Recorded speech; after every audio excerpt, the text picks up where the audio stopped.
Go ahead. Very nice to meet you.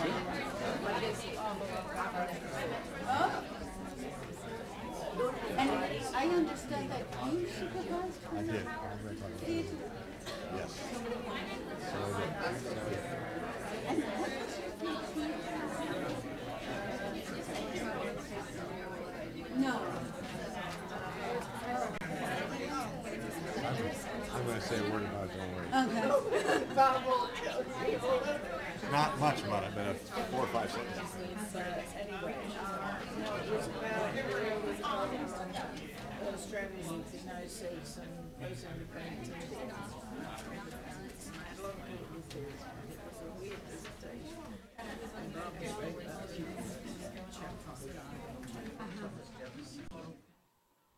When I look back on it, I can kind of see the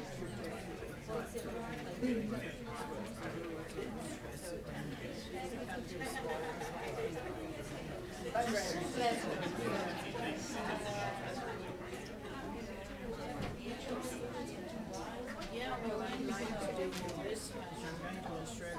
So this is not really.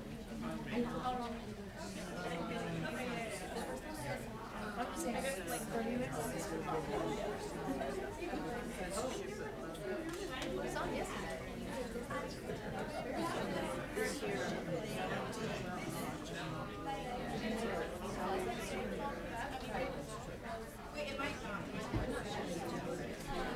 Yeah. And it's a good time to go. Yeah.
Wells had never roasted food.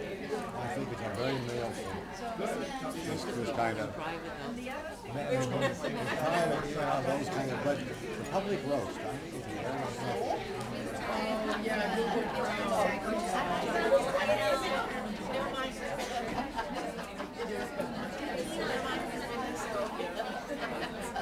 Can't reply.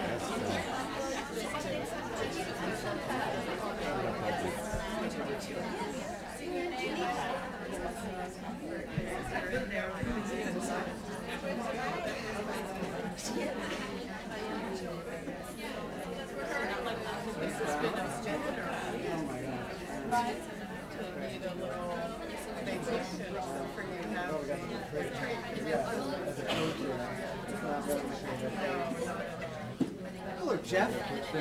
Oh yeah, would love it.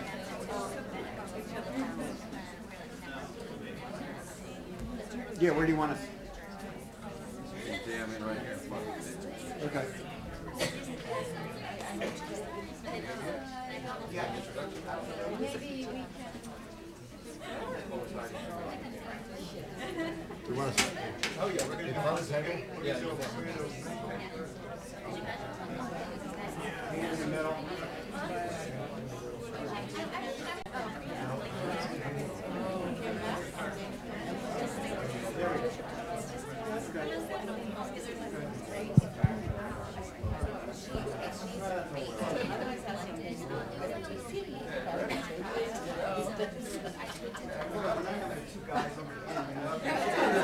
IR picture, for goodness sake.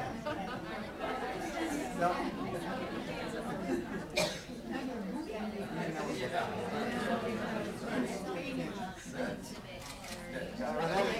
That at least is worth it.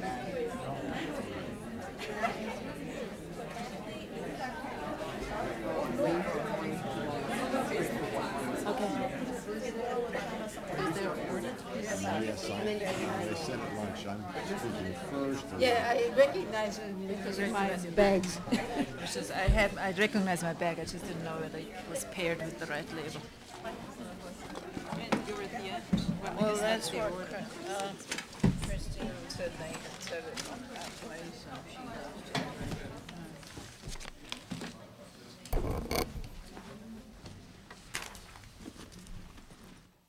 We weren't ready yet, but yeah. Good afternoon, ladies and gents, members of the AU community and external guests. My name is Christine Chin, and on behalf of the faculty, my colleagues, I thank you for joining us this afternoon to celebrate the launch of Dr. Ann Tickner's latest book, A Feminist Voyage Through IR. Your presence honors this accomplished scholar, incisive thinker, and dedicated generous mentors to so many in the field, including me. It is particularly heartwarming for us this afternoon that so many in this room are students. They represent the next generation of thought leaders and practitioners in the field. We will hear from Dr. Tickner later this afternoon. Before then, Dean Golgaya will give his general remarks, followed by a panel of Dr. Tickner's peers. Each panelist who has a distinguished career is committed to generating, disseminating, and applying knowledge that in one form or another is designed to help improve the human condition. We are honored to have with us in this order Dr. Bob Cohane, Dr. Chantal de Jong Udrad, Dr. Lisa Prugel, and Dr. Ann Tickner. Their participation on the panel is an affirmation and a celebration of the quality, reach, and scope of Dr. Tickner's scholarship. The audience will have an opportunity to ask questions toward the end of the program.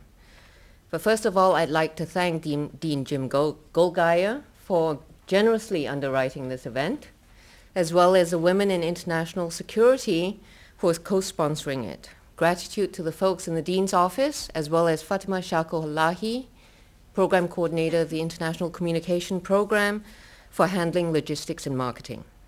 At the end of the program, Dr. Tickner will be available to autograph copies of her book. She and her former student, Dr. Laura Sojberg, are the editors for the Oxford series in Gender and IR. Books published in the series will be available and will be displayed at the end of the program. Thank you. Dean Golgaya.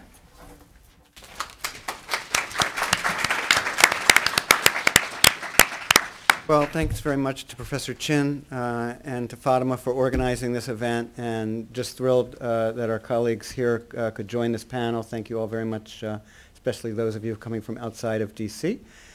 Greatly appreciate your coming in for this, and of course, we are here to affirm and to celebrate, as Professor Chin said, this work by a remarkable scholar, Ann Tickner. We are so thrilled that Ann is here as Distinguished Scholar in Residence at the School of International Service.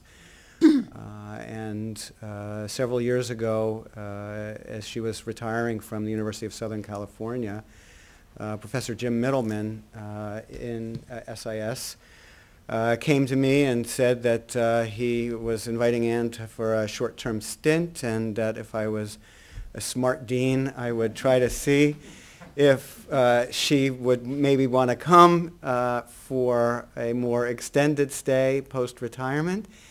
And having been challenged to be smart, I quickly leapt at the opportunity and learned that thanks in part because of her daughter Joan being nearby, that she had been considering coming to the D.C. area. And I thought, well, if you're going to come to the D.C. area, there's no better place to be than the School of International Service at American University. So we really have been blessed to have her here, and not just as she's been working on the book, for which I congratulate her, but also the work that she's done with students here, and particularly our PhD students.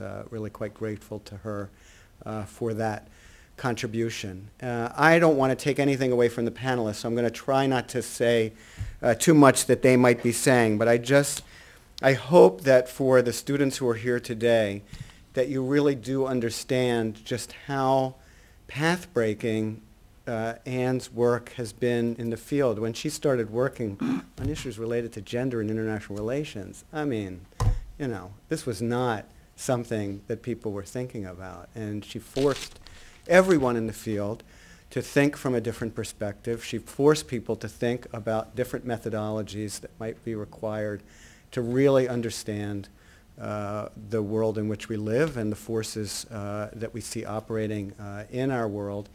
And so, you know, just to have someone like that, to be able to celebrate her work, and then for her to be able to engage with this current generation of students for whom there are still plenty of issues to study. There's still plenty of need to try to bring these different perspectives to bear. And one of the things that's so wonderful about being dean of a school like this is that we do have so many scholars here who bring such different perspectives to bear on the world, people coming from so many different disciplines, and then being able to provide students with so many different perspectives, and then to have such an extraordinary student body that's so engaged, that brings different perspectives to bear, that come from very different backgrounds. I really do feel very blessed, and I'm going to put out the challenge now, because we saw it in evidence again yesterday afternoon, and I look forward to seeing it in evidence this afternoon. I was at a different university last week giving a lecture, and when I finished, my host said, you know, we'll open up for Q&A, and we'll start with a student. And there was no student. There was a faculty member, and then there was another faculty member, and there was a member of the board of that university, and then there was the president of the university. And I thought, well, if there's one thing that I've never seen at SIS, it's students not engaging with the event and willing to ask questions. So I remind you of that as we start the event. You're also welcome, for those of you with your mobile devices with you, as I know you have them, make sure they're silent, but you can join the conversation using the hashtag SIS event. And again, congratulations to Anne. We're so thrilled that you're here and that you've produced this book, thanks to the panelists, who Christine is now going to introduce. So I turn it back over to her. Thank you.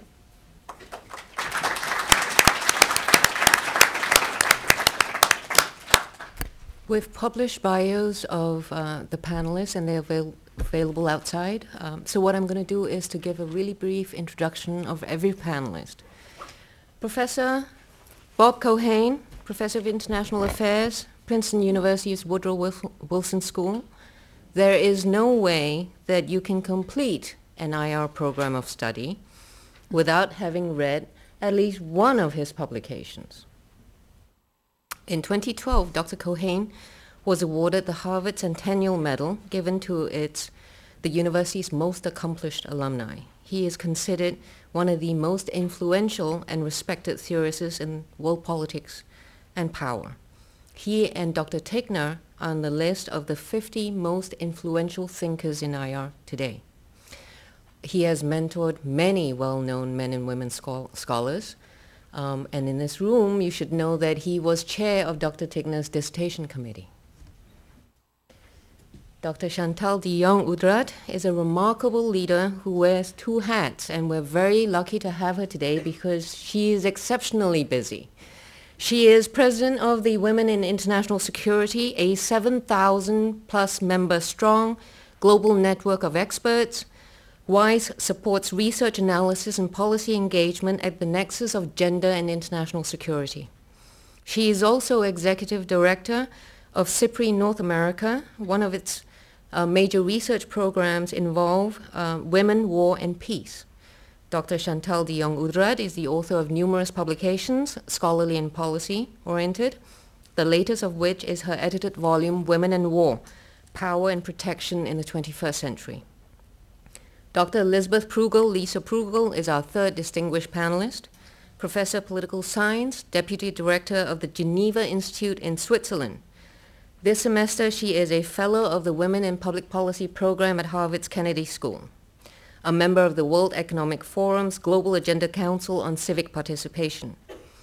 She's also the author of numerous publications, including her latest book, Transforming Masculine Domination, Agriculture and Rural Development in the EU.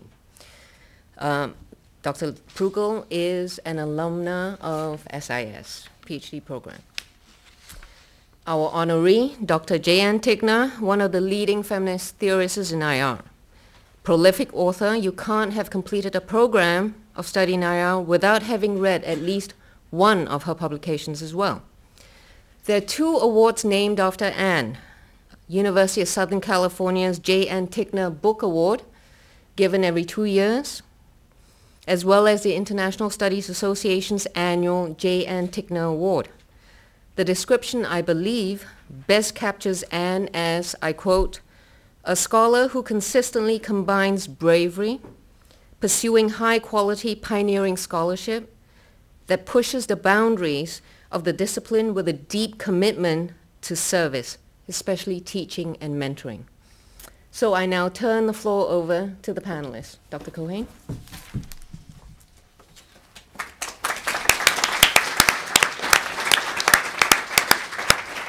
Thank you very much, and thank you, Dean Goldgeier. Your point about asking questions reminds me of a story that I'll start with. Robert Maynard Hutchins, who was later president of the University of Chicago, was dean of Yale Law School at the ripe old age of 27, in about 1928. William Howard Taft came to New Haven. He was former president and currently Chief Justice of the U.S. Supreme Court, and a conservative and a man who, as you may know, weighed about 350 pounds. A little bit pompous. And Taft said to Hutchins, well, Mr. Hutchins, I understand that at Yale you teach your students that all judges are fools. To which Robert Maynard said, no, Mr. Chief Justice, at Yale we teach our students to find that out for themselves. So that's the questioning spirit that I like. When I moved from Stanford University to Brandeis University in 1981 because my wife became president of Wellesley College, then is now a feminist institution. Anne Tickner was already a PhD student at Brandeis, and she had conceived the idea of studying issues of self-reliant development by looking at the ideas of political theorists such as Rousseau and Jefferson, at the U.S. experience in the 19th century, and the Indian experience, India, not U.S. Native Americans, in the 20th century. But on the Brandeis faculty, only the late Susan Oken was interested in advising her dissertation, and Professor Oken could provide guidance principally about the political theories involved, not about the international relations aspects. It so happened at the time that I was working on a paper on antebellum U.S. development in the context of theories of self-reliance, so I gladly agreed to be one of Anne's advisors. My assistance, however, mostly concerned some suggestions about research design and organization, what Anne refers to in her preface, referring to Susan Miller-Oken, Tom Bierstecker, and myself as, quote, help in shaping the project into its present form and reading and rereading the entire manuscript. The key idea of her dissertation and her book, which came out of it, Self-Reliance and versus Power Politics, was already in her mind before I came to Brandeis, had been honored and had been honed in many conversations with her late husband and partner Hayward Elker. Her argument was within the frame of what Peter Gurevich has called the second image reversed. In her own language, quote, the development of the early United States and India demonstrate that in both cases, the effects of the international system and a concern with building national power predetermined a strategy of national economic growth and political integration rather than an emphasis on basic needs, local participation, or regional cooperation, unquote. And that's actually, it's a book that's certainly worth reading now. It has not gone out of date. But Self-Reliance versus Power Politics is a fine book, but it's not what made Ann Tickner famous. Gender and International Relations achieved that task. In her blurb for the book, Susan Oken wrote that Ann Tickner, quote, rethinks from a feminist point of view virtually every conventional category used by theorists and practitioners of international relations: the state, the international system, security, rationality, citizenship, and more, unquote. When it was published, I also thought it was a major statement which would have wide impact on the field. In my own blurb for the book, I wrote, in Gender and International Relations, Ann Tickner argues that the assumptions of the discipline of international relations are distorted by our understandings of gender, with adverse consequences for the ability of human beings to comprehend or change the world. Her stimulating challenge can be disputed, but it is too well considered and thoughtful to ignore. Gender and international relations is likely to begin a productive debate involving international relations scholars, feminist thinkers, and others concerned about security in the most inclusive sense, unquote. I've made many forecasts in my life. This was probably the best. It was one of the few that was correct, and more than correct. Ann Tickner has been an important force in linking feminist theory with international relations. Through her writings and also through organizing meetings, she became a leading figure in a new way of looking at international relations, which has changed the discipline's perspective in important ways. And now we have a feminist voyage through international relations dedicated to Hayward Elker, which includes important papers of hers written between 1988 and 2011, a book that we're celebrating. I only have a few minutes. I want to focus on 2 or 3 important arguments that Ann makes in A Feminist Voyage. The first is that feminist thinking, quote, makes visible that which was previously invisible. Much of this making visible refers not to international but domestic politics. As she says, feminists have critiqued national income data that ignore reproductive, household, and caring tasks, and that even diminish the significance of home-based work for markets, including global markets. Ann Tickner has focused most of her efforts on, quote, making the invisible visible, unquote, on international politics. Military prostitution and rape as a tool of war, on women's work during war that is denied or deprecated because war is seen as a manly activity, and on the fact that less than 1% of presidents and prime ministers have historically been female. Work that uncovers and emphasizes these formerly taken for granted realities is important. Now, I don't agree with everything in this book. I don't agree with everything in anyone's book, probably including my own, if they're long enough ago. And Ann and I do have an intellectual disagreement, as her essay in Chapter 7 of A Feminist Voyage shows, which I recommend to you. The disagreement stems from a point of agreement. In this case, therefore, discord comes from harmony. We agree that international relations should study important subjects, and that it's often not studying them now, and that feminist IR theory has asked important questions not posed by conventional views, like the questions about women's domestic work that Christine Chin raises in her work. So conventional work suffers, to use a methodological phrase, from selection bias. It sort of overlooks issues important to women's lives and international relations that it doesn't happen to look at. What we disagree about is how to find answers to these important questions. I believe that investigations need to guard against subjectivity in which one's own values and emotions affect conclusions on matters of fact and causality. So I see the moves made by many feminist scholars as important but incomplete, as I want to see the next move toward particularly more objective and a systematic understanding of the topic. I heard a talk yesterday by Beth Simmons of Harvard on human trafficking. Human trafficking mostly involves trafficking of women. It is not surprising that the 3 senior authors of this paper are all female. That's the selection issue that was overlooked for a long time. They chose a topic upon which there was silence in the profession and the world until the early 1990s. And feminism played a major role in raising the issue.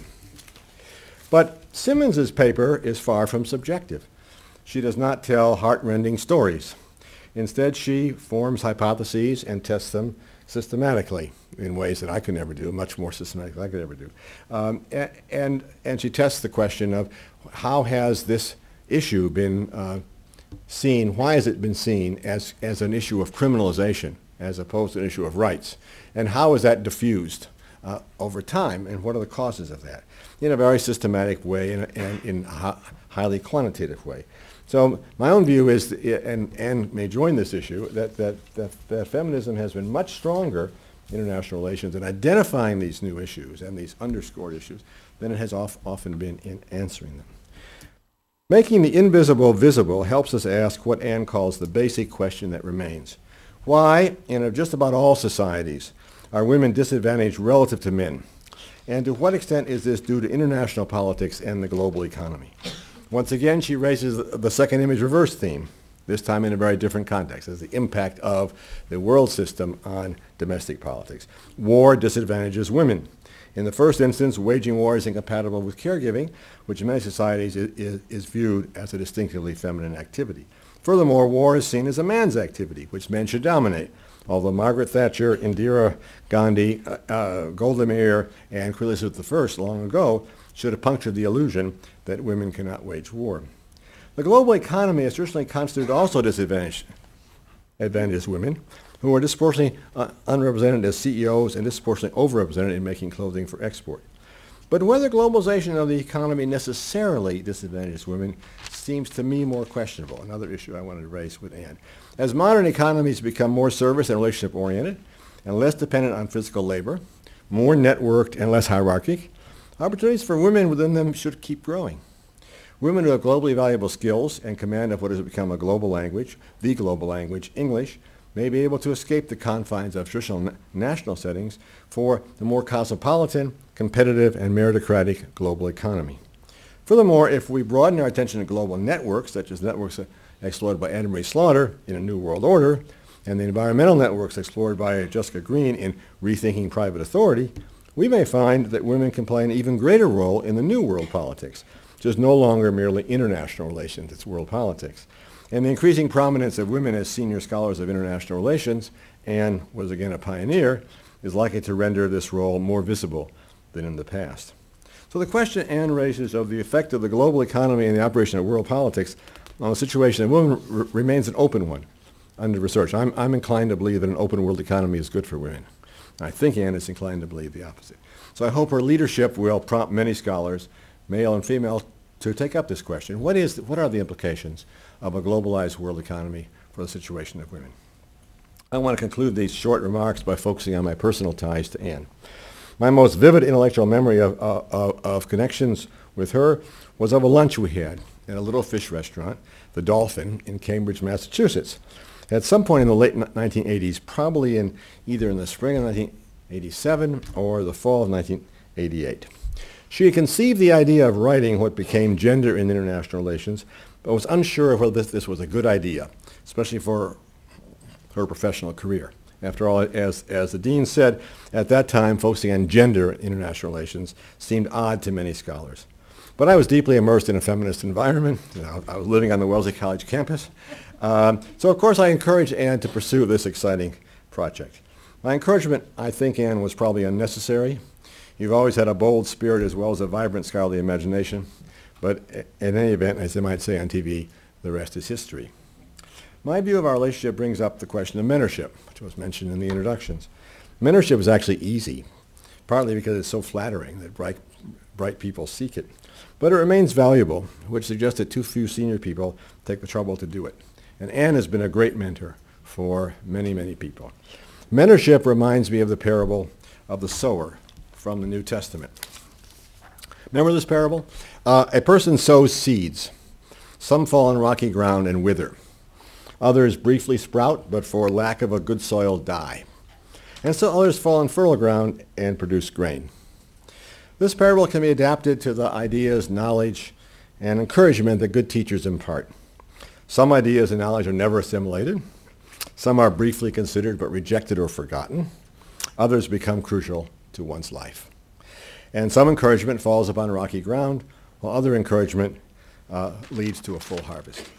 Thinking of Anne's career and about our discussion 20 years ago in the fish restaurant off Mass Ave, I feel less like the sower than like the sower's helper. All I did was to hold the ground a little bit. Anne planted the seed, watered it, took care of it, and look at the magnificent result in her own work and those of her students. Thanks so much for inviting me to this great celebration of Anne Tickner's new book and of her entire career.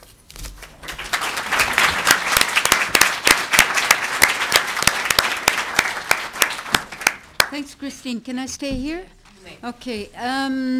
First of all, I want to say that I'm delighted to be here, and I'm also delighted to co-sponsor this event because Anne has been a friend for many WISE members, has also been a mentor for many WISE members ever since his organization saw the light, which was in the mid-'80s. I must say I also am delighted to have Anne Tickner here in DC. And Jim, I think this was a great move on your part. I want to be brief because I think we all want to hear from Anne. And I think we also want to hear maybe from the student body what they think about Anne's, about the book and Anne's scholarship. So I'd like to make three brief remarks. First of all, this book, A Feminist Voyage Through International Relations, I think shows the enormous contributions that Anne has made, both as a scholar and as a mentor. Her contributions to the field have been really phenomenal.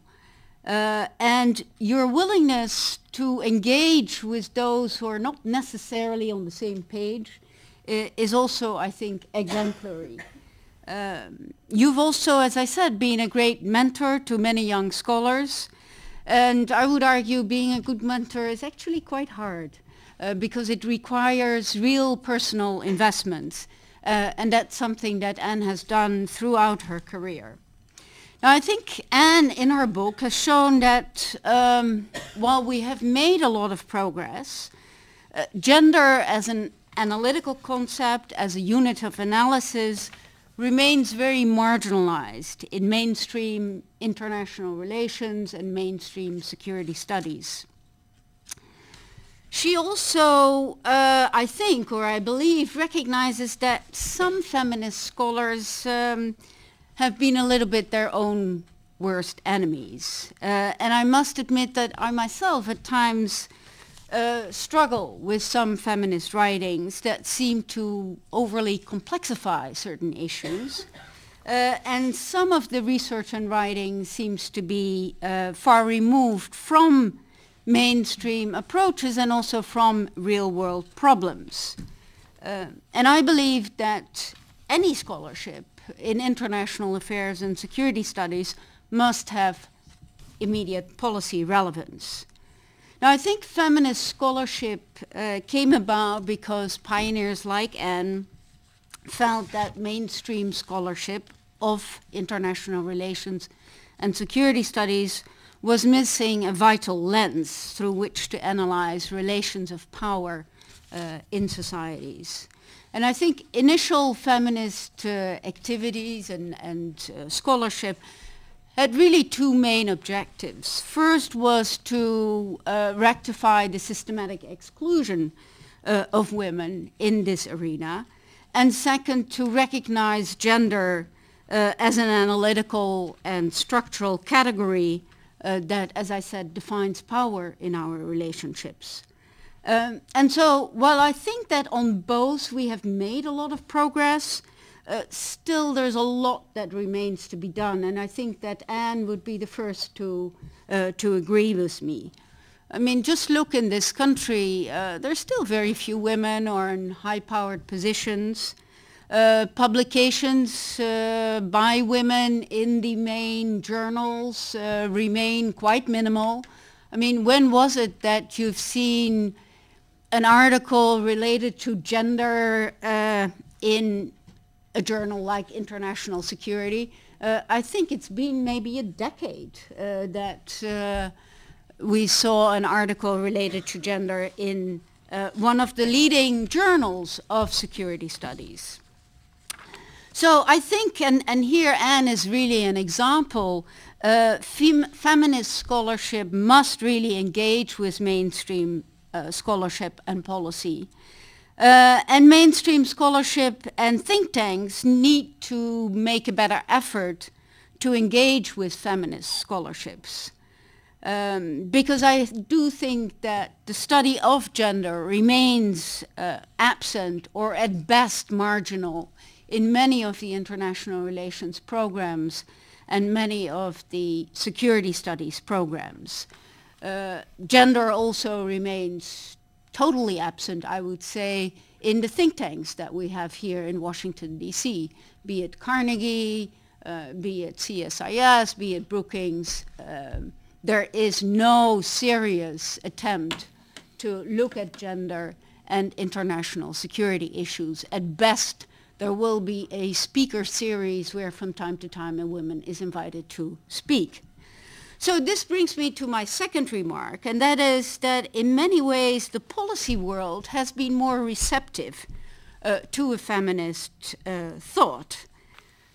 Unfortunately, though, policymakers have also been prone to reduce feminist thought and gender analysis to analysis that focus exclusively on women. And I think UN Security Council Resolution 1325 on women, peace and security, adopted in 2000, is a case in point. In the run-up to 2000 and the adoptions of this resolution, social activists and women's organizations lobbied for a resolution by the UN Security Council and wanted to focus on women and their role in establishing peace and security, not because they thought that women were more peaceful, but because they recognized that women, 50% of the population, were excluded from the talks about the future of their own countries and were excluded from peace negotiations. And they felt, and they managed to convince members of the Security Council, that a more diverse group of characters around the peace negotiating table would be able to produce more lasting and sustainable peace. Because many women in conflict situations, in conflict countries, realized that the existing power structures were part of the cause of insecurity and instability in their countries. And by giving voice only to those perpetuating violence and holding the guns, insecurity and stability would be perpetuated. I think, unfortunately, the sort of emancipatory and transformational character of that initial impulse that led to UN Security Council Resolution 1325 quickly got lost when policies were put into place to give effect to the objectives and the principles of UN Security Council Resolution 1325. That's the principle of gender equality and paying greater attention to the gendered nature of war.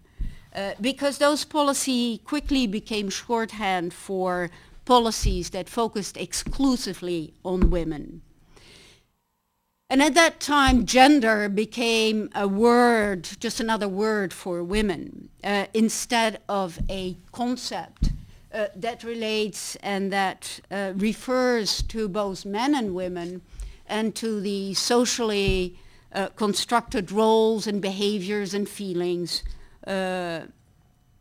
that societies and culture believe are appropriate for men and women.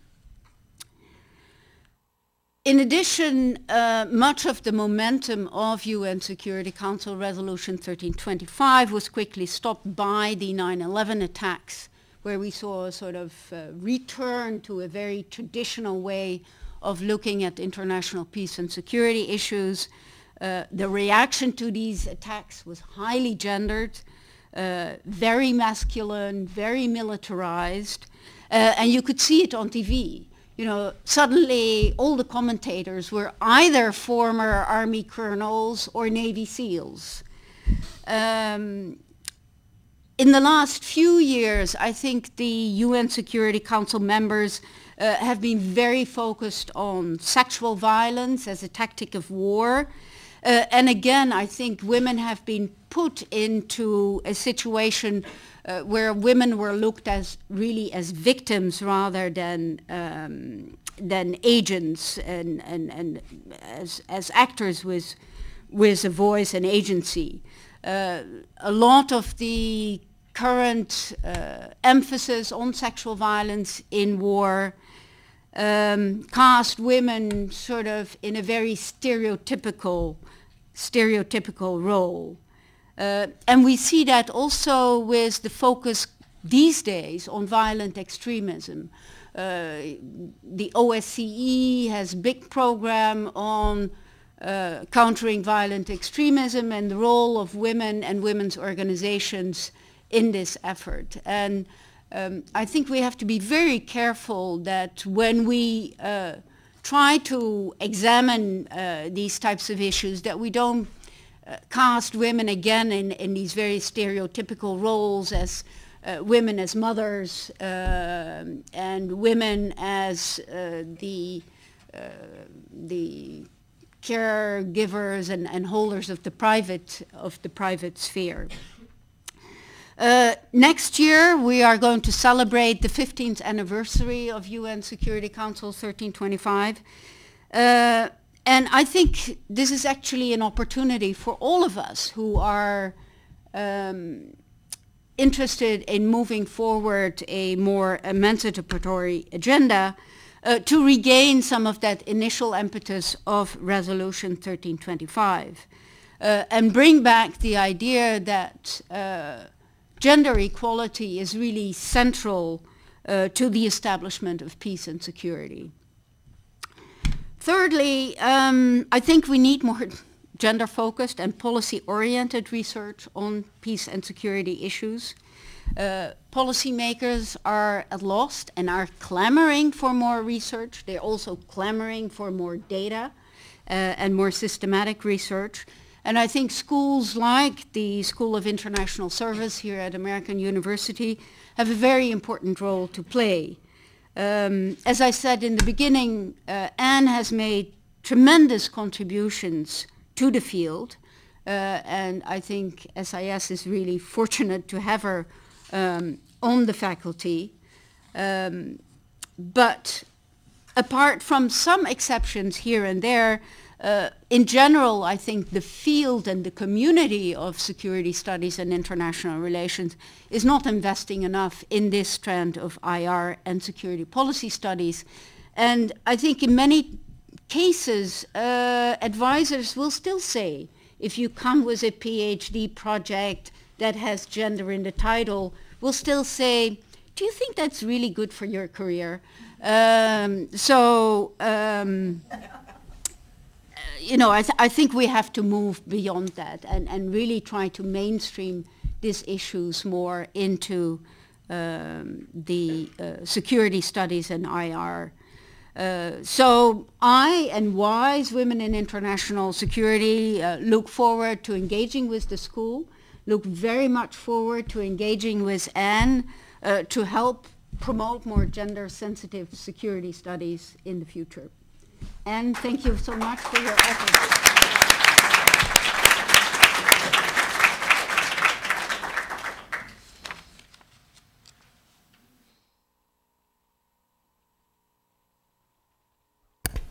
Thank you very much for also inviting me to be here. It's a real pleasure to be back at SIS.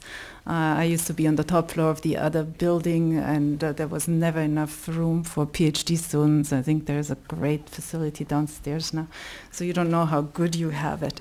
But it's good to be back in any case. I brought the wrong glasses, so I'm going to look a little funny up here.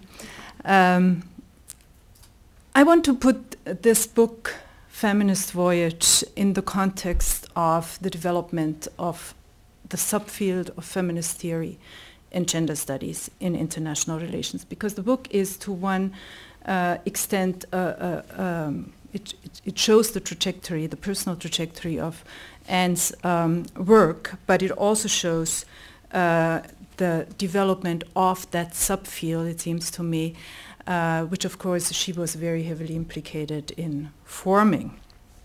I'm going to hit 3 themes in these short remarks. First, I want to talk about radicalism. Second, I want to talk about methodology. And third, I want to talk about our contemporary times. Let me start with radicalism. One of the things, when I picked up the book, and I agreed to do a book review of this book on H. Diplo. You can look it up. But when I got the request to do that book review, I first said, well, I already know all of it, right? I read all the articles. I'm like, okay, I'll do it. It will be kind of a review of sorts. And as I read that book, it really actually captured me, and I was totally surprised myself how captured I was by these various pieces. The book is subdivided into 3 parts. And the first part deals with the early writings, Anne's early writings that were mostly about critiquing concepts. So it was critiquing power, security, peace, economic man, production, globalization, all of those concepts that were taken for granted, and Anne was castigating it for their narrowness, for their abstractness, for their one-sidedly masculine framing. So, for example, there then were questions such as, well, why should power be understood only as domination and not as emerging from cooperation? What value does a concept of security have that can't account for the various insecurities of those who are at the margins and are experiencing all kinds of structural violence? What value does a concept of security have that can't account for the massive insecurities generated by ecological disasters that are threatening the survival of our planet? And yes, how is it possible to celebrate globalization without recognizing that it feeds off the backs of women's exploited labor in light industry and in the services? And reading through this, it struck me that how heavily, well, first of all, how radical some of those insights were, but also how heavily Anne's work was actually influenced by radical feminism. And we very rarely kind of make that link, because Anne is not just a scholar of international relations, but she's also a scholar of gender studies. And she was drawing in those writings in the 1980s, 1990s, on the works of Evelyn Fox Keller, on the works of Carolyn Merchant, on the works of people like Carol Gilligan, who then were kind of somehow tainted with this brush of essentialism, and so as a result we're not talking about them any longer.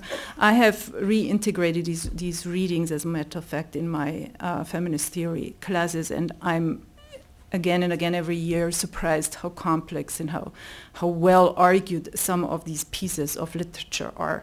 And I think the radicalism of Anne's early work, which is really great to read, and it's great to reread, has a lot of that kind of complexity. So some of those ideas were taken up, human security, people are talking about, but some of those ideas are still really foreign. I mean, the idea, we always talk about power as cooperation, but how is anybody using that figure aside from a figure in which we are critiquing the way power is used? So clearly, I think this is work that is radical, and I was very happy to be reminded of how radical early feminist writings were. Second, methodology. Bob has touched on it, and I think Chantal, in a sense, we're talking about methodology here as well. Feminist IR clearly starts from very different epistemologies, very different ontologies. It has defined itself to some extent methodologically as against the mainstream. It seems to me that one of the really great contributions that Anne has made on this is to actually outline and set benchmarks for what feminist theorizing and feminist research methodology should entail. And in one of the pieces on methodology, she formulates these as 4, and I'm going to put these forward as 4 key features that she says any feminist methodology would encompass. A feminist would ask feminist questions, first. Second, a feminist would use women's experience to design research that is useful for women. So this is kind of the feminist standpoint type of argument. Those of you who have read around on this a little bit. Third, a feminist approach would be reflexive. In other words, it would problematize the position of the knower, it would problematize the position of the researcher, and would think about the power relationship that researcher is embedded in. And finally, feminist knowledge produces emancipatory, feminist research produces emancipatory knowledge. It's knowledge that people can use in order to liberate themselves out of various oppressions that they find themselves hemmed into. I find these 4 principles really powerful. You know, when you just read them in the abstract, they're okay, yes, I can agree on that. I've used them recently because I've been interviewing downtown in the World Bank. And yes, Chantal, there's a lot of feminism that actually is happening, not feminism. There's a lot of talk about gender that is happening in various in the mainstream, I would say. Actually, gender has entered the mainstream. You know, the World Economic Forum, I'm sitting on there, you know, we're talking about gender. You know, there's the Goldman Sachs has a 10,000 women's program. Nike is talking about the girl effect. The World Bank is talking about smart economics, and as gender equality being smart economics. And I would actually put in that same area the fact that in international relations, political science, mostly women, but not only, have taken on gender as a variable, either in the context of the democratic peace kind of literature that has shown this relationship between gender equality and a likelihood of a country or of a group to go to war to solve conflicts violently.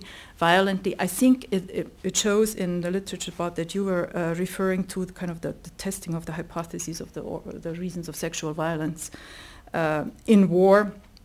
And it shows in scholarship that is coming more out of development economics that makes the link between gender equality and economic growth.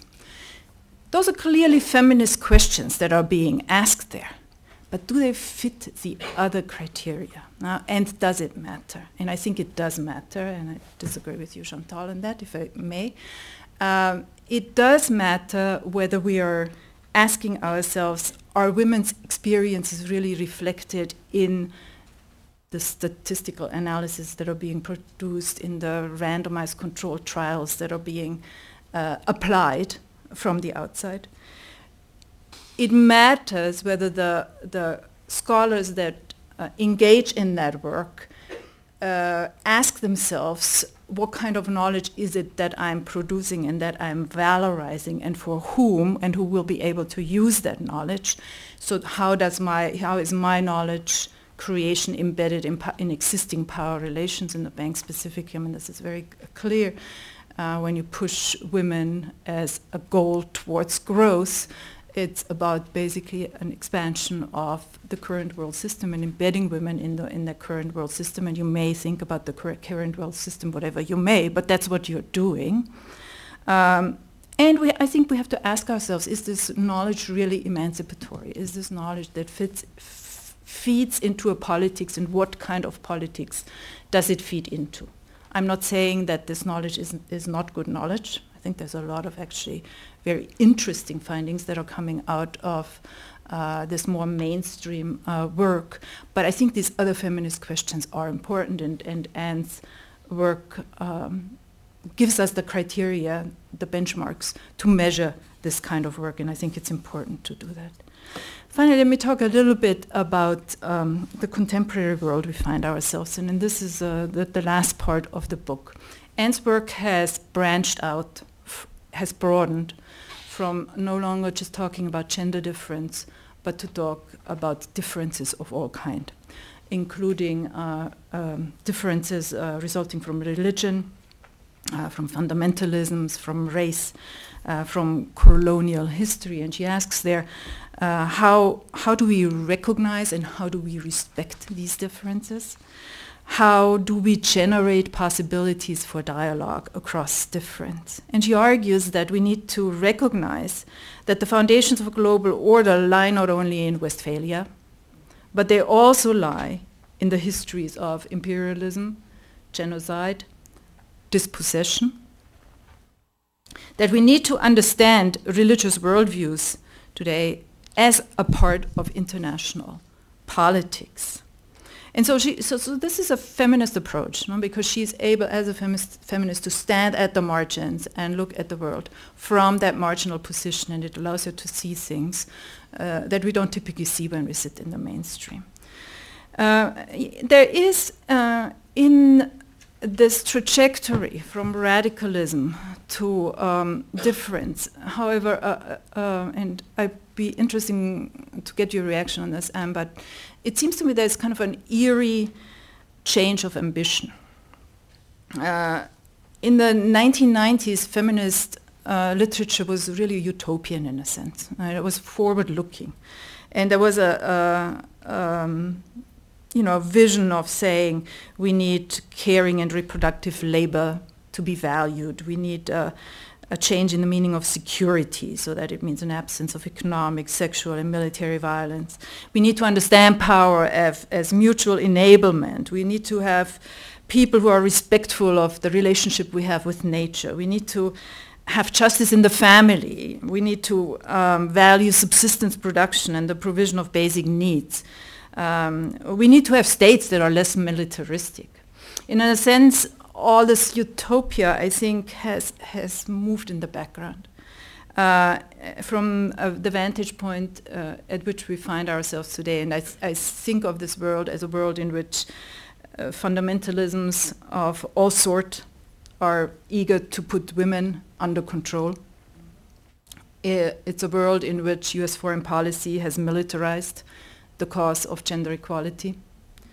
It is a world in which gender equality has become also a mechanism for expanding capitalism.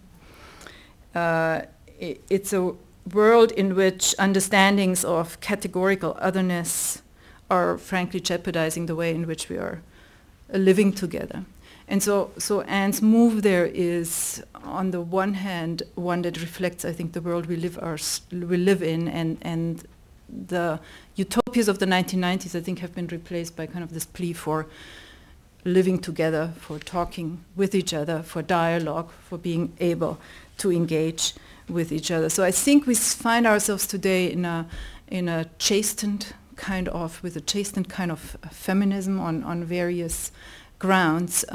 But what I love about A Feminist Voyage is that the radical 90s are in there, as well as the trajectory to where we are today. I think it's a great book. I will use it for teaching. All of you who haven't had it assigned, do read it. It's absolutely worth it. Thank you very much.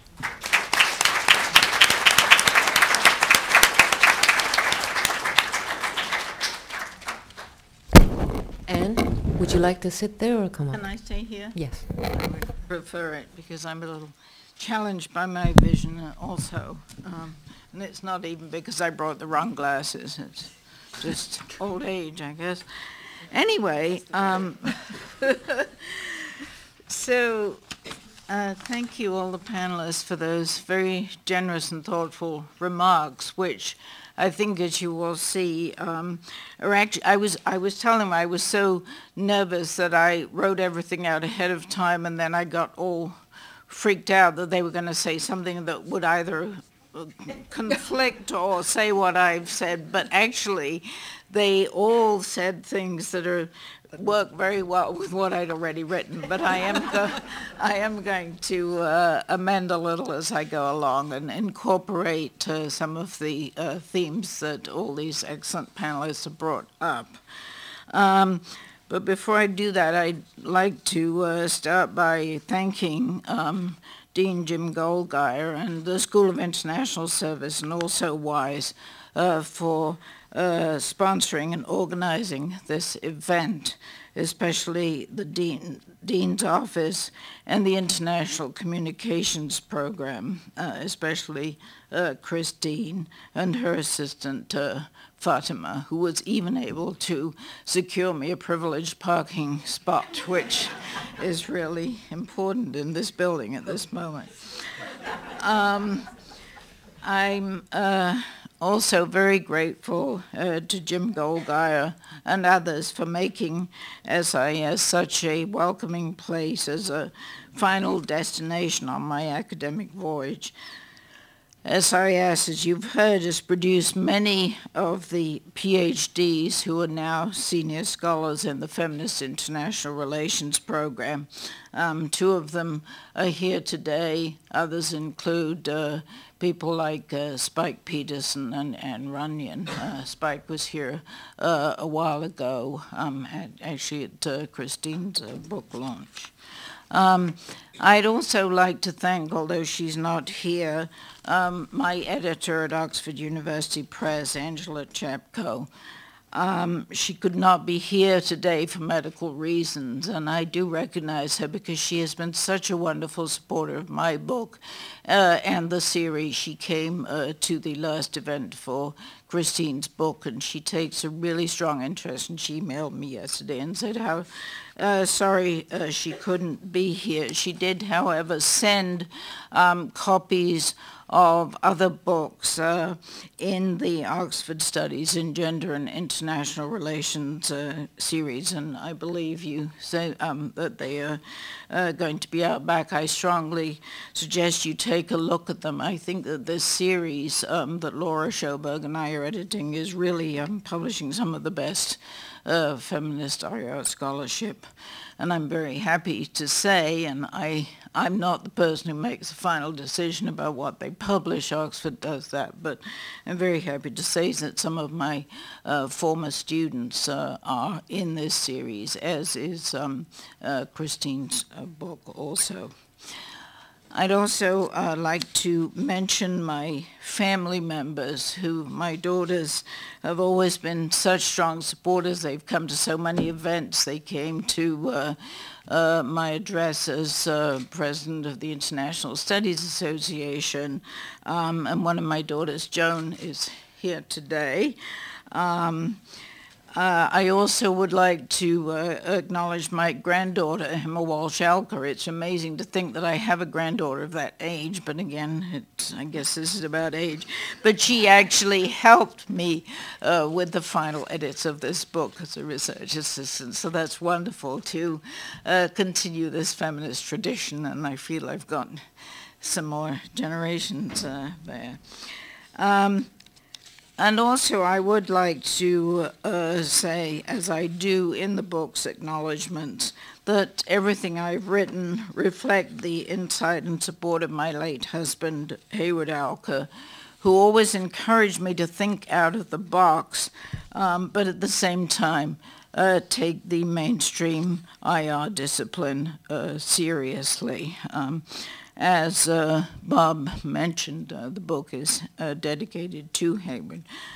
The other panelists, as well as some others at AU that I want to recognize, I'll acknowledge later, integrated into my comments.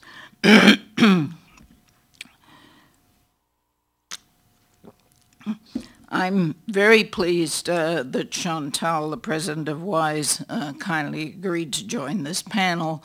WISE was established in 1987, and coincidentally that's about the same time that those of us in the academy began to introduce a feminist perspective into the discipline. I don't think that we necessarily knew about that with each other, but it was really about the same time.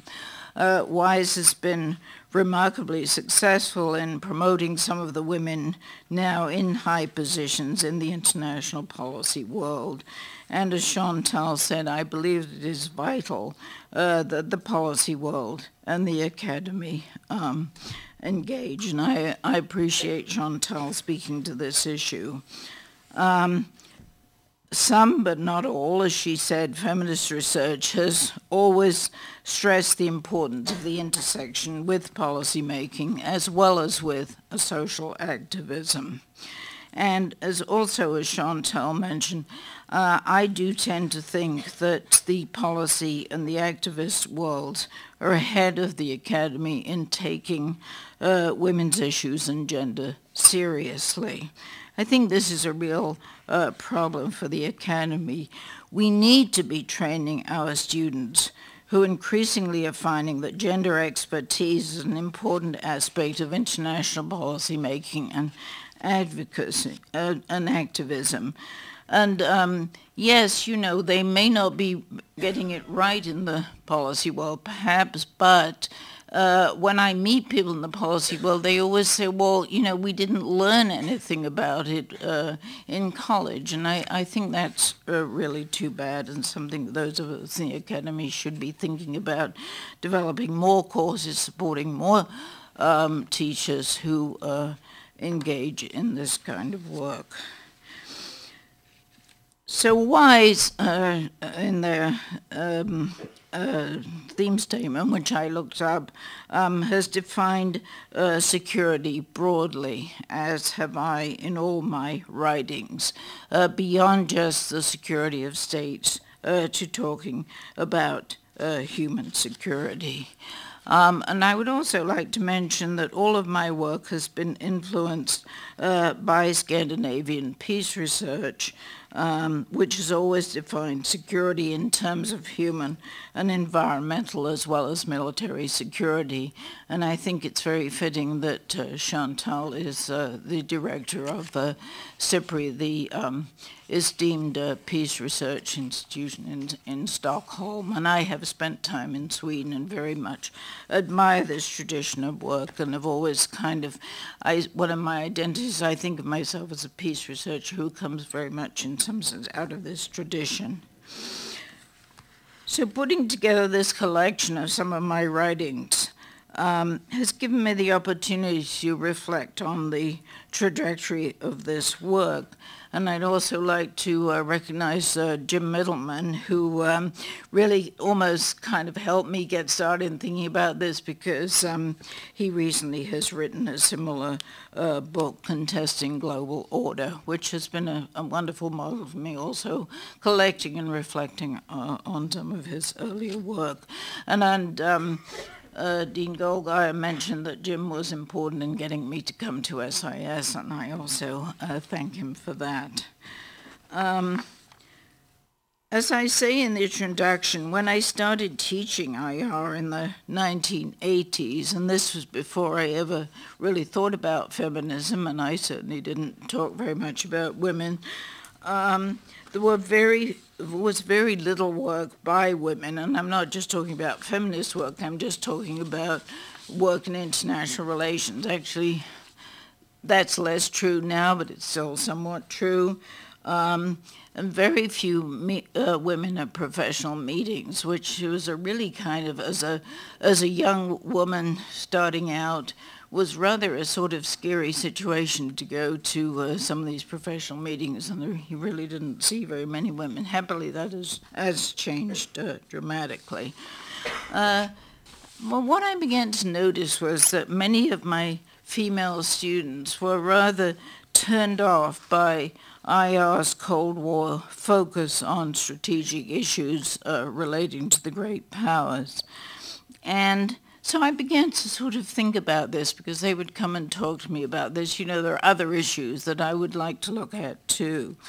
So when I began to read feminist work from other disciplines, and I think it was Lisa who mentioned this. Actually, the first book I read on feminism at all was Evelyn Fox Keller's Gender and Science, and it's a really wonderful book. It's an old book now, but I strongly recommend it. But Keller talks about the masculine bias of the natural sciences. She herself is a physicist. But I came to the conclusion that was not only was international relations concerned exclusive with the world of men, but that IR theory itself was gendered, and that was a very important book for me in coming to that conclusion. Looking for women and asking the kinds of questions that feminists might want answered was a challenging and lonely task at that time. And as Bob mentioned, I actually talked this over with him in the late 1980s.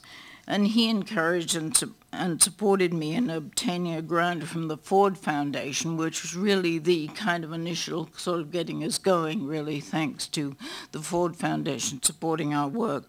We held a conference at Wellesley College that brought together feminists and IR scholars. I owe a huge debt of gratitude to Bob, who, as has been mentioned, was my dissertation supervisor, as well as one of my strongest supporters ever since, in spite of our methodological differences, some of which are contained in this book. Bob also mentioned my other supervisor, Susan Okin, who was really my first teacher who exposed me to feminist theory and was a very important influence on my work, and I miss her presence greatly. She died a few years ago. So what we were doing in those early days in the late 1980s? Many of us were responding to Cynthia Enlow's question, where are the women? And I also encourage you to read Cynthia Enlow's work. It's probably the most accessible and really some of the most thought-provoking work in this field. As Cynthia famously noted, there were so few women visible in international politics that no one had noticed they were missing. And I think that's Over the past 25 years, IR feminists have written about women, not only in policy circles, but importantly in unconventional spaces, not normally considered part of the IR discipline. Has been mentioned, they have alerted us to rape as a tool of war and violence against women more generally, and to women's disproportionate representation in low-paying and unremunerated caring and reproductive work, without which the global economy could not function. And Bob brought this up as a challenge, but I would encourage you to think not about the women, just the women who are doing well in the global economy, and I agree that there are some, but the enormous amounts of caring, unremunerated reproductive work without which global capitalism could not survive. And it's actually getting more so with the contraction of the welfare state. This is happening in all countries. Somebody else has to take up the burdens. And those are the sort of things that we don't see when we study conventional international political economy. And so those are some of the things that feminists have raised. During all my years of teaching, I assigned Lisa Prugel's book on home workers and the ILO, and Christine's book on domestic servants in Malaysia. They are terrific books, and I want to acknowledge and thank both of them for their groundbreaking work, which has not only brought to light some of the most exploited women, but also used new feminist methodologies to do so. Both of these books really give you a sense of how feminists do research, how they go about answering some of the questions. As also mentioned, Lisa's more recent book is on female agricultural workers in Europe, something that really has not been studied before, and Christine Chin's book on sex workers, which is a wonderful book, and I think it's probably out the bag because it is in our series. It's such a great pleasure to have both of them on the panel today. They have really been friends and colleagues throughout this journey. So my book was inspired as a reflection and celebration of the first 25 years of IR feminist scholarship. The book is divided into 3 sections, as Lisa mentioned. The first, introducing gender and women into the IR discipline. The second, my methodological interventions and attempts at conversations across paradigms. And the third, some new directions that my later work has taken. My early work introducing feminist perspectives into the discipline led me to reflect on the deep, and Lisa mentioned this, the deep ontological and epistemological divides between feminism and IR. I really do believe that this has been the biggest stumbling block for the acceptance of feminist IR, not the subject matter, but the ways that IR feminists have gone about constructing knowledge. The second section of the book begins with my 1997 article in International Studies Quarterly, which was entitled, "You Just Don't Understand." In it, I suggested that feminist IR is asking very different questions from those normally asked by the discipline, and also, and this is important, using very different tools for answering them, something that Lisa also mentioned. I called for conversations with the mainstream. Bob Cohane was one of the very few who responded, and although we continue to have our differences, I deeply respect his willingness to engage.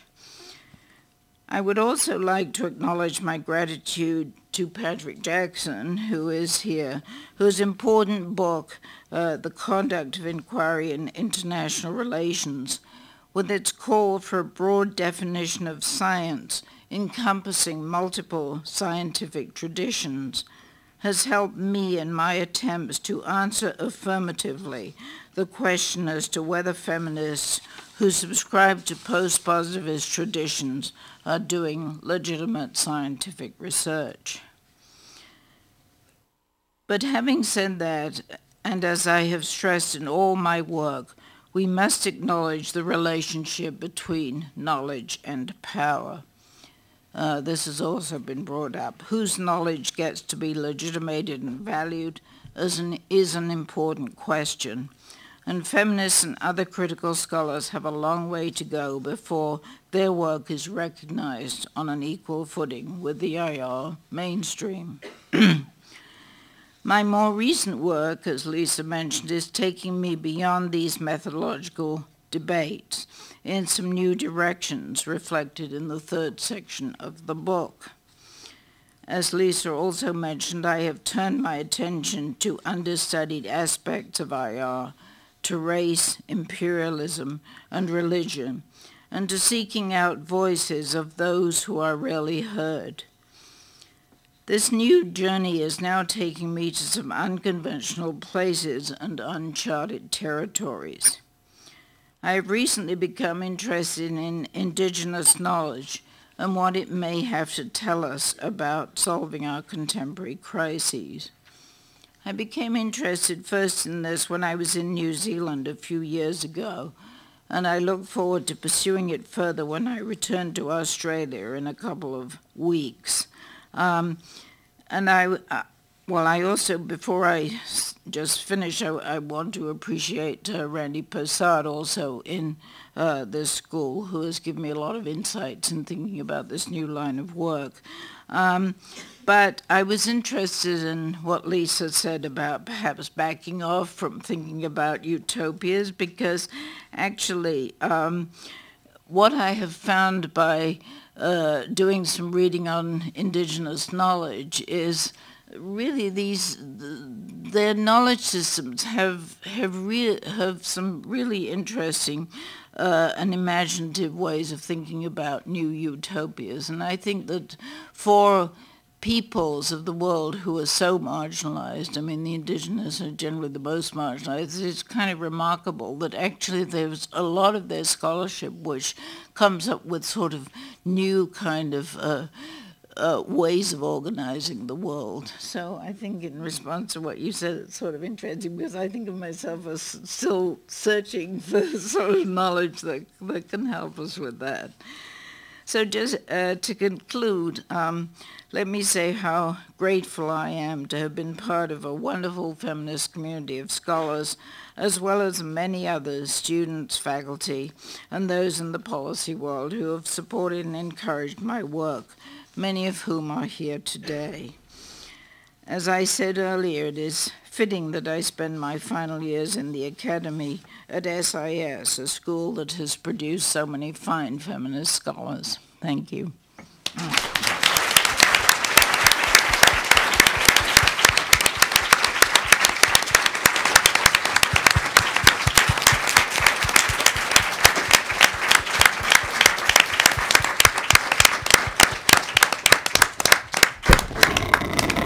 Thank you, panelists. We will now open the floor to Q&A. Questions? Thank you. Can you please just state your name and your affiliation? My name is Barbara Ween. I'm teaching here as term faculty, and I teach gender and peace building, and next semester I'll be teaching gender and conflict at the graduate level. Thank you all so much for your scholarship. I just want to stay here and hang out with you for the rest of my life. It really feels like a great reality check. So thank you so much. Just a couple of comments and a question.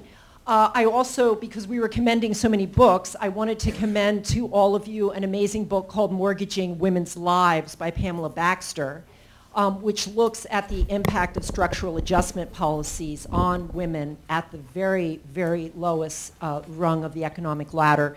And they did authentic research in the field all over the world with poor women, and it's a fabulous book. I also was struck by a story in the paper recently where Syrian women were trying to come here and perform a play at Georgetown University and at Columbia, and they were denied visas. The play was about their experience of war, and they were not permitted to come, although the male producers of the play were allowed to come. They were granted visas, though. I thought that was kind of odd. So we won't hear from the women of Syria and what their experience of war has been. But I'd like to propose a research agenda for SIS, which is something that Physicians for Human Rights and Doctors Without Borders has asked of me to investigate, which what they have seen at the grassroots level in war zones is that too often money that was appropriated for women's health and mortality, maternal mortality programs, were diverted to security agencies instead. Security contractors, particularly in Afghanistan. And they have not had the capacity to research the extent of that, but they said their sense is that many funds appropriated by Congress intended to save women's lives never ended up in that ministry. So I'd love to work with my students here at SIS to try to find the answer to that, and I'd love to work with CIPRI on that. So thank you for your excellent work, all of you.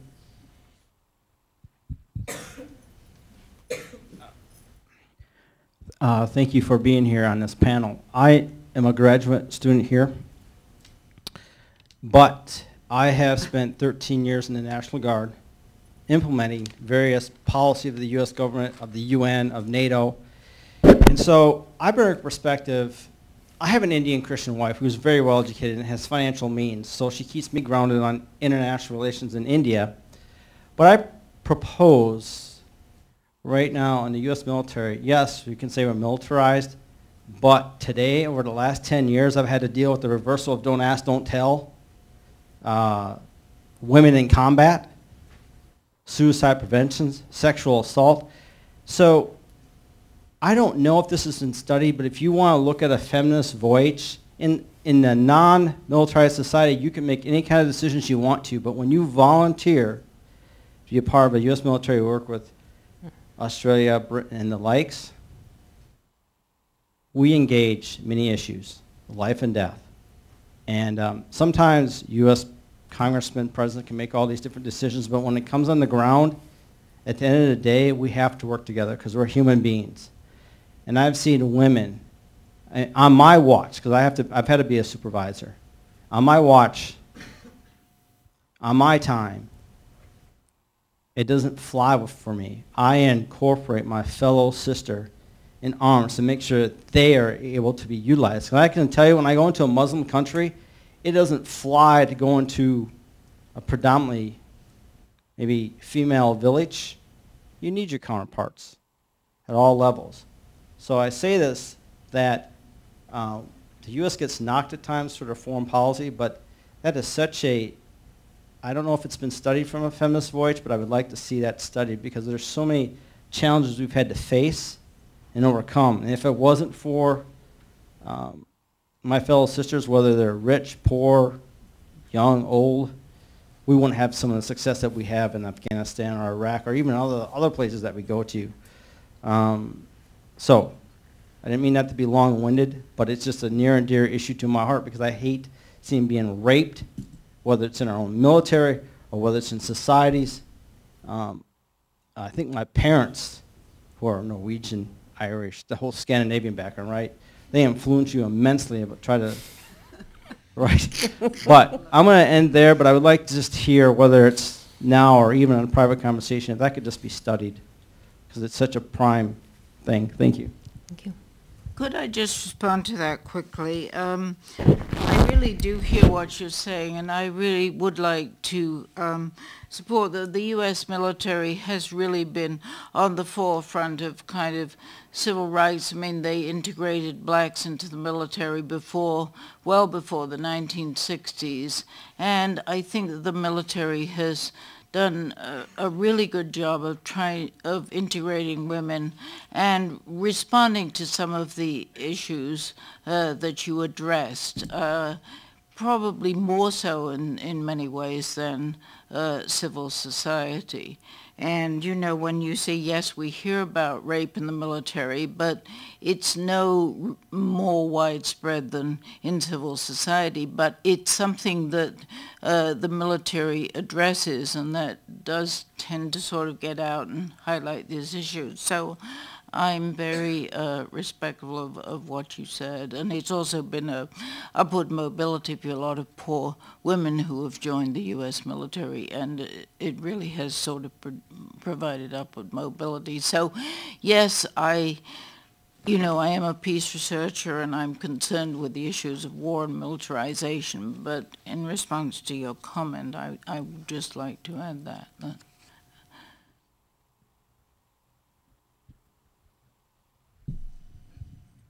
I'm waiting for the mic.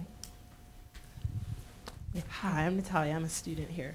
I have two questions. So just in the paradigm of feminism and IR, I was wondering like how there are different subfields in feminism that also include the trans community. Because even though it's more of a Western idea, how do we present that to other countries, like how we've made feats in what human rights is, and then that will include gay rights more in America. But then when you go to trans rights, it's still a gray area. And then also as a Black and Native student, I just wanted you to elaborate on what indigenous intelligence is.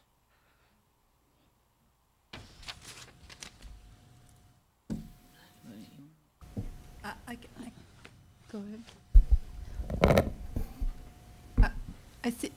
I think that the trans movement, the LGBT movement, when we start to think about those problematics, I think there's on the one hand a human rights issue about this, about including and respecting people with all kinds of forms of difference. But what I actually find more interesting even about these movements is that they push us to think about gender. So we're moving away from thinking of categories of people called men, people called women, people called trans, whatever, and putting them into boxes, but it pushes us to think about how deeply the binary of gender is a social construct. And so, how to address that, or how to deal with this, theoretically speaking, I think thinking about LGBT issues and trans issues has actually been a real frontier, and is a frontier in the way in which we are thinking about gender and international relations, because then we begin to think or move away from thinking of gender as something that's attached purely to individuals, and and start to mess it up. That gets a little bit back to the question, the earlier question about the military there. I totally agree with Anne. The military has actually been incredibly progressive in a sense, in the sense of what it had to do. Yet the military is an institution that is built on gender and works because we have this idea that there is people that protect and others that need to be protected. And so it's really built on the binary, and you can convince men that they have to kill because it's for a good cause. It's in order to protect those who are weak and that the nation and what needs to be protected. So there's a larger narrative, there's a larger discourse that actually props up certain forms of doing international relations that I think when we start to think about, get away from the binary of the protected and the protected, which is a gendered binary, and move to thinking about the world through a trans perspective, we just open up potentially totally different visions about how we could organize ourselves. Yes?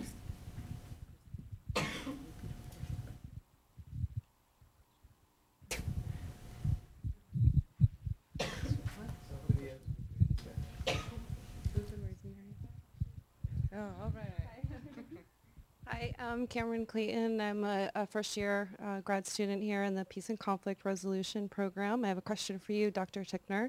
I'm glad that Dr. Cohane mentioned your interest in political theory, and I think also my question is relevant specifically because you mentioned your interest in indigenous knowledge. So I really love the way you ask us to challenge realism's assumptions about human nature.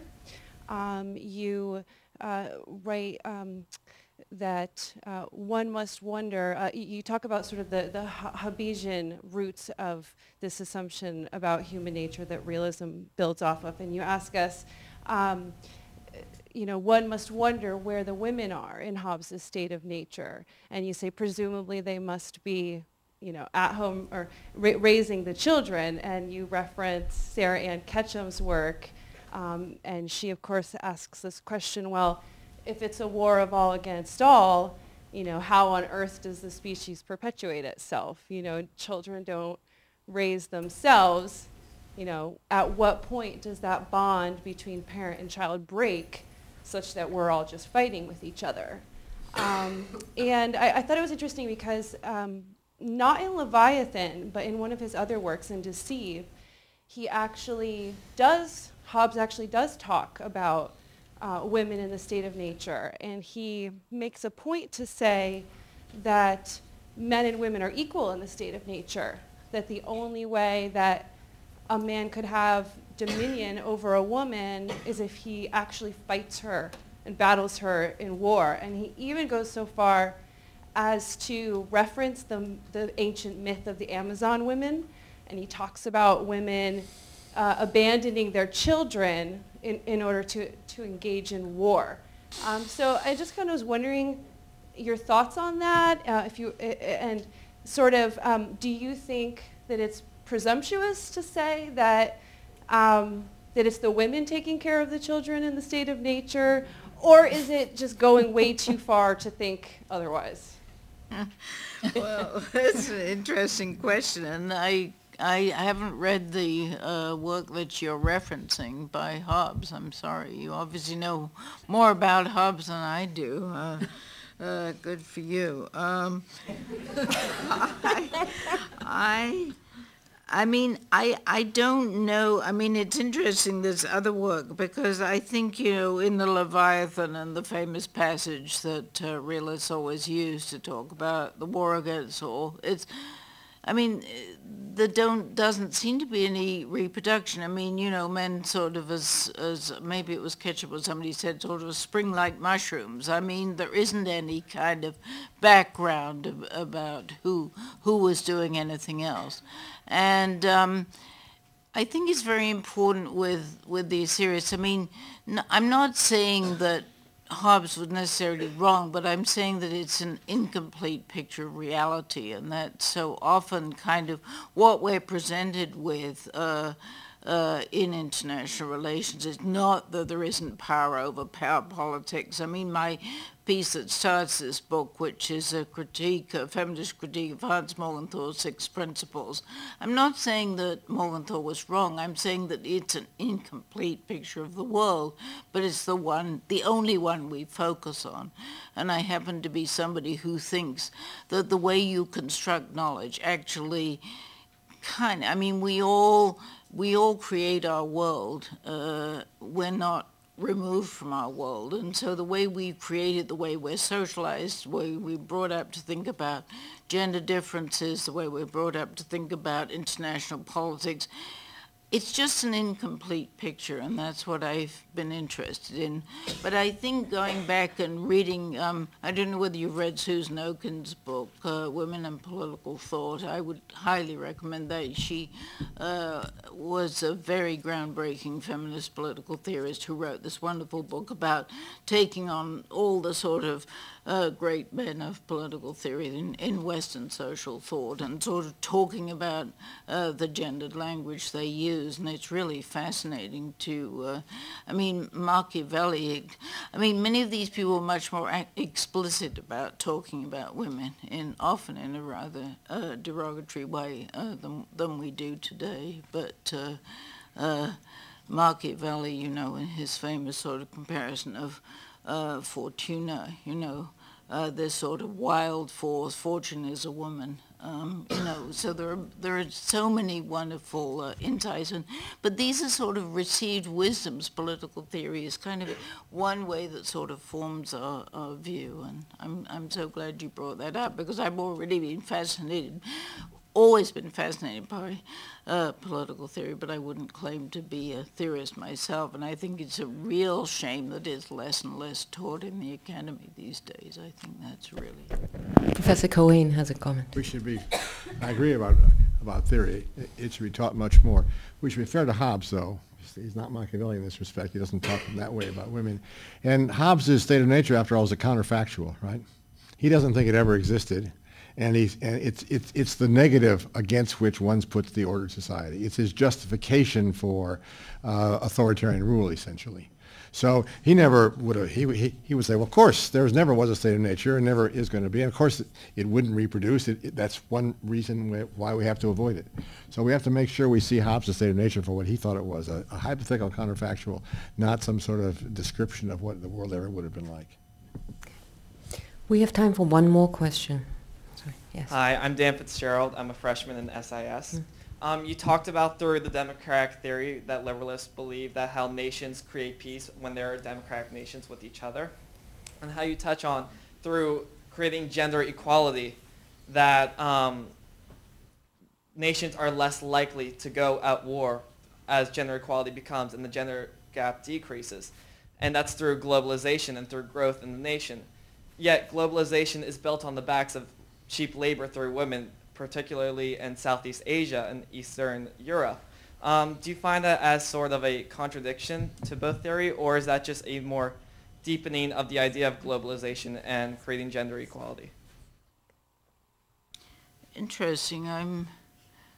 I wonder, I'm not quite sure how they're related. And the work that you're referring to is some work that some feminist quantitative scholars have done about extending the democratic peace theory to talking about gender equality. I actually do have some problems with that work that I have articulated in print, but how does democracy kind of work with the backs of women's labor? I mean, that's certainly true, but is that in democracies you're saying that? I'm saying by deepening through, like going to a deeper sense, and that like by creating gender equality, the nation is less likely to be violent. Kind of like how the democratic peace theory, when the... Yes, I actually don't completely subscribe to that, but anyway, but it's the second part of your question about the labor and globalization.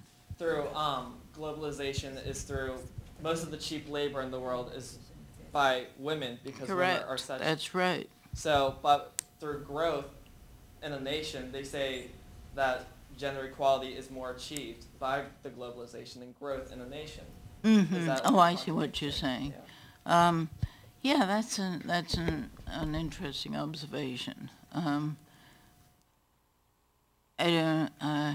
Anyway, I think I'll leave it at that. I think it's a good. I'd never thought of kind of linking those things up. But thank you for your comment. I bought us 2 more minutes. Oh. Gentleman in front. Oh.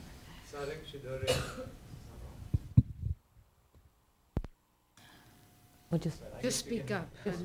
University of Texas at Austin.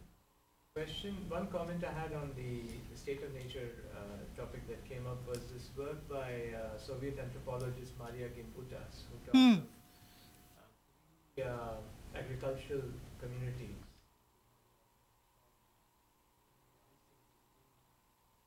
dominated by goddess icons, evidence of a much greater. Wondering whether that was something you had looked at since you're interested in topics.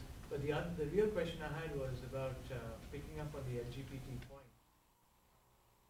I believe maybe more than 30 African nations now have laws against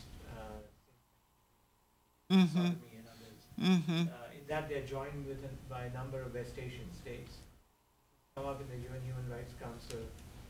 They act as a bloc. The question for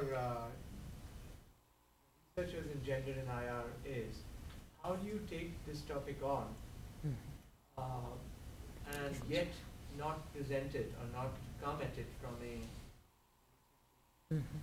lens perspective? There's a real tension there, and I want to see how you are trying to unscramble and Well, I thank you for that question. I think that is a really difficult issue for Western feminist scholarship, and I just think it's good you raised it, and I think we all have to think about being Eurocentric and this sort of sense that we somehow know better and we should tell these people what to do. I mean, that is not the case, and I mean, you know, if you hear these other voices, I mean, there are so many. I mean, you mentioned these repressive laws. I think it was Jim Middleman that pointed out to me some time ago that a lot of this fear of this homophobia in Africa was actually introduced by the colonial powers at first, and it's now been sort of adopted by, you know, through the influence of... and so that is something that I think we have to keep in mind. But I also think that it's really important that, yes, we can do good scholarship, we can bring up these issues, we can make them visible, because, I mean, what is really another big problem with international relations, it's a terribly Eurocentric discipline, and we don't listen to voices from the rest of the world. And I have always believed very strongly, and through my work with the ISA and with other groups, that, you know, we need to hear these people, because people, they know what they're doing, but I feel that my job in some sense is to convey that. When I was first starting to think about indigenous knowledge, I gave a talk at a conference in New Zealand, and I was kind of referencing some work done by some Pacific Island women. And afterwards, they were in the audience and they came up to me and said, "Thank you so much for spreading our ideas, because people don't listen to us when we talk." That really moved me. That's really awful that I have, you know, from my privileged status, I have the ability to get this out. But that's in some sense what I'm trying to do now with my indigenous project. I'm not studying those people.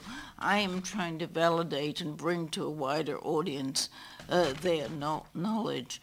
And also with this business about, yes, there are countries that are so repressive of women, and all, I mean, yes, but there are remarkable, both women and men in these countries, struggling so hard against some of these social injustices, and we need to listen to their voices. We can learn a lot from them, and actually a lot of the agencies now, the development agencies, other agencies that go out, will say, people will say to you, we learn more from them than we can tell them. And I'm glad that you brought that up as a sort of final point, because I think it's something I really kind of struggled with and worked hard at. Yeah. I would also argue, though, that there are some universal values that are true, throughout, and that's respect for human rights, human beings, and everybody aspires to that, to respect dignity, whether you're in Asia, in Africa, in Europe, or in the United States. And I think there's actually way more that unites us or that is similar than things that divide us. And I think these autocratic regimes, use this for their own political purposes. We had in the 80s, Asian countries who were talking about Asian human rights that were something different. And I think that's just that's not true. I think there are real universal values, and even if they had maybe in the beginning an origin in sort of Western thought, it is a value that is, I think, shared among the human race. So,